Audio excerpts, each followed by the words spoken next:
Good evening and thank you for joining us. I'm Alex Flood. A fatal collision between a transport truck and a pickup truck occurred just after 10:15 last night at Sistinen's Corners on Highway 102 and 1117. Ontario Provincial Police have confirmed the lone passenger of the transport truck was pronounced dead at the scene, while the driver died at the hospital. All four occupants of the pickup truck were taken to the hospital with non-life-threatening injuries, including a 4-year-old who was transported to London. The highways reopened as of 2:40 this afternoon. The cause of the crash is still unknown at this time. And federal NDP leader Jagmeet Singh held a meet and greet at Vickers Park this afternoon, which was his third visit to the Thunder Bay area in the past 6 weeks, and the only leader so far to schedule events in town. But can we vote for different? Yeah. Can we vote for New Democrats? Yeah. Can we make this city orange and then take that across the country? Yeah. And form the first ever New Democrat government and lift people up? Yeah. Well, let's get it done, my friends. Let's get it done. That was Singh speaking to over 200 NDP supporters, all of whom showed up to the event to cheer on the candidate. Singh and the two Thunder Bay candidates, N.W.H.U and Chantal Bryson, were in attendance to support the NDP team. Singh spoke about taking on the billionaires, getting the crowd to chant NDP, and even recorded a TikTok for his almost 800,000 followers on the app. Singh also shared why he keeps coming back to Thunder Bay. We want to let folks know that we care deeply about the North. We care about Thunder Bay. We've got incredible candidates here. We got Young-Hoon, we got Chantal, and they've shown what New Democrats do. We fight for people. We fight for you. And the things that people in the North care about, they care about health care. They want to see medication covered. I spoke to folks here that are worried about how much their medication is costing them, how much housing is costing. And we've got solutions to these. With election night just over 10 days away, this will likely be the last time Singh visits the city, as the wait continues for any other party leaders to have their own stop-ins before the next Prime Minister is elected to office. And a policy for the vaccine status of city employees will be considered by Thunder Bay City Council tomorrow night, and a funding application for the Botanical Conservatory worth $2 million will likely be endorsed. Corey Nordstrom has more. A vaccine disclosure policy for city staff will require council's approval on Monday night. City manager Norm Gale believes the medical information being known is the most responsible route to take, as public safety is the top priority. The head of city administration says the decision wasn't taken lightly. We assessed what other municipalities and other employers were doing. We consulted with union leadership within the corporation.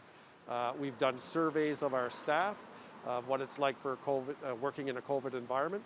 So there's a number of factors that we did and considered in coming up with this policy.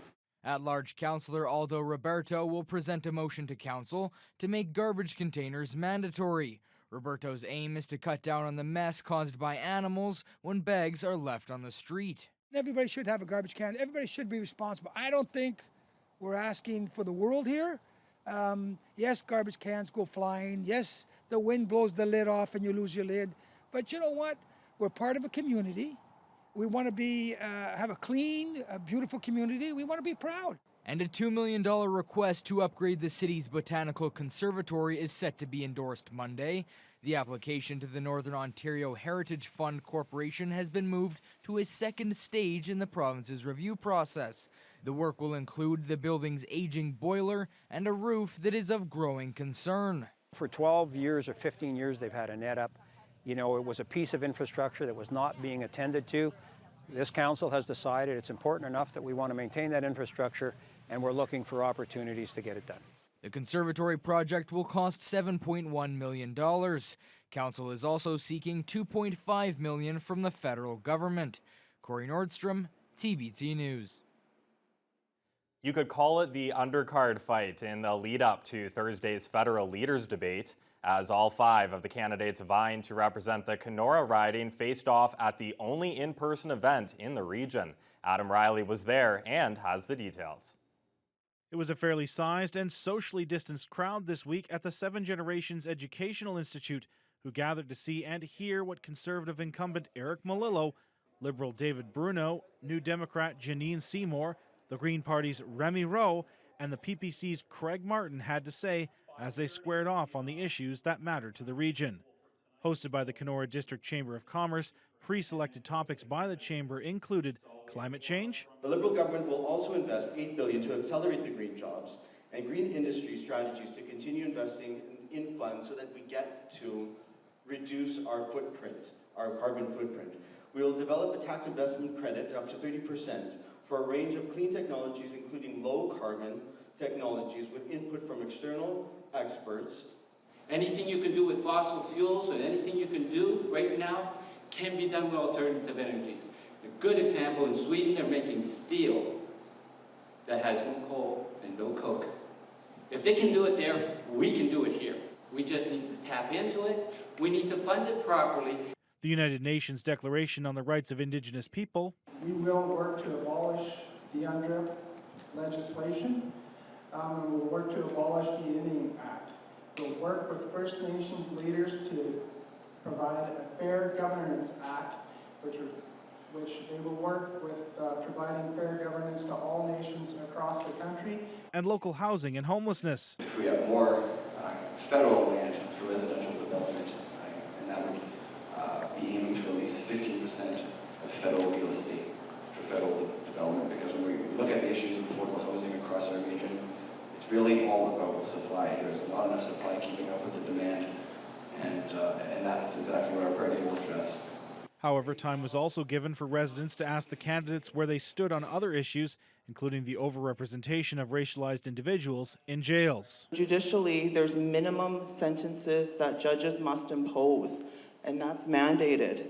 And that binds the judge from a creative solution that might help somebody instead of jail them. If judges can't do their job, where do we find ourselves? That's what we've tasked them to do. So let's support our judges who are trying their best under restrictive legislation. Advanced polls across the district begin this weekend, and Election Day is set for September 20th. Adam Riley, TBT News. A bizarre help wanted ad posted by an Atikokan business has the region's medical officer of health disappointed and concerned for the health and safety of employees. The job ad issued by Surrey River Canoes, a canoe and paddle manufacturer in Atikokan, says it is looking for 2 full and part-time positions to start in October. However, the ad stresses it will only be considering applicants who have not received a COVID-19 vaccine. Dr. Young-Hoon says she is disappointed to see the ad, noting a large social group like a workplace that is unvaccinated is considered a high-risk situation. They are at increased risk of having an outbreak of COVID-19. So I think that is very disappointing that such a business would choose to do that, because I think that could potentially be harmful to their employees and the owners and the operators. TBT News reached out to the Atikokan Employment Center, which posted a version of the ad online, but the agency was unable to comment, citing confidentiality. The co-owner of Surrey River Canoes, Keith Robinson, did not respond to requests for comment. And Thunder Bay residents took to the streets to create greater awareness and promote more research for incurable blood cancer at the 5th annual Multiple Myeloma March. Every day, 9 Canadians are diagnosed with multiple myeloma, a lesser-known and incurable blood cancer. The march took place all over Canada, including Thunder Bay, where participants did the 5-kilometer trek digitally, as the event was modified this year to help stop the spread of COVID-19. Dr. Nicole Laferrier of Thunder Bay Regional Health Sciences Center did her walk down at the marina and spoke about how much the fundraiser can help those in need. Currently, we have no cure. However, our treatments have become so much more effective that patients with myeloma are living many years longer than previous. It's not good enough, but we continue to walk to raise awareness, to raise money, and to really work towards that cure. The Multiple Myeloma March has raised $374,000 of their $600,000 goal, and locally, the walk has raised $3,865 of the $5,000 goal. Joined now with Kurt Black. Kurt, just a great local event here supporting a great cause, obviously. And speaking of local stuff going on, we got some good local hockey going on over the Absolutely, arena. Alex. You know, it's been over a year